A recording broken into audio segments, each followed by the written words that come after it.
പലപ്പോഴും ചെയ്തു മടുത്ത കാര്യങ്ങളിൽ ഒരു മാറ്റം കണ്ടെത്താനും മനസ്സും ശരീരവും ഒരുപോലെ റിഫ്രഷ് ചെയ്യാനും ഒക്കെ തിരക്കു പിടിച്ച ജീവിതത്തിൽ നിന്നും ഒരു യാത്ര നമുക്ക് ഓരോരുത്തർക്കും അനിവാര്യമാണ്. യാത്രകളുടെ ഓരോ വഴികൾക്കിടയിലും ഓർത്തു പിടിക്കാൻ ഒരു പിടി നിമിഷങ്ങളും ഉണ്ടാകും. യാത്രകൾക്ക് പല ലക്ഷ്യങ്ങളുണ്ട്. അത് ഒരുപക്ഷെ കാഴ്ചകളാകാം, അല്ലെങ്കിൽ നമ്മൾ അത് തേടിപ്പിടിക്കുന്നവയാവാം, അനുഭവങ്ങളാവാം, നിലനിൽപ്പും അതിജീവനങ്ങളുമാകാം.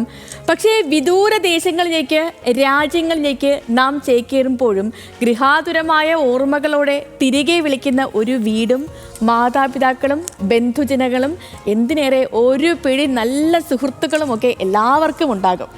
എല്ലാ യാത്രകൾക്കൊടുവിലും ഒന്ന് കണ്ണോടിക്കുമ്പോൾ താനെ മനസ്സിലെത്തും അത്രമേൽ പ്രിയപ്പെട്ടത് നമ്മുടെ വീട്ടിലേക്കുള്ള വഴി തന്നെയാണെന്ന്. നമ്മളെ കാത്തിരിക്കുന്ന പ്രിയപ്പെട്ടവരുള്ള ഇടം, അതിനേക്കാൾ പ്രിയപ്പെട്ടതായിട്ട് മറ്റെന്ത് വേണം നമുക്ക് ഓരോരുത്തർക്കും, അല്ലേ? മലയാളത്തിൻ്റെ പ്രിയ കവിയായ വൈലോപ്പിള്ളി ശ്രീധരമേനോൻ്റെ 2 വരി പറഞ്ഞു തുടങ്ങാം.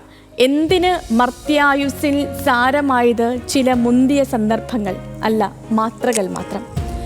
ഈ ജീവിതത്തിൽ സാരമായത് ചില നിമിഷങ്ങൾ മാത്രമാണ്. ആരോ കുറിച്ചതുപോലെ നമ്മൾ ജീവിച്ചതല്ല ജീവിതം.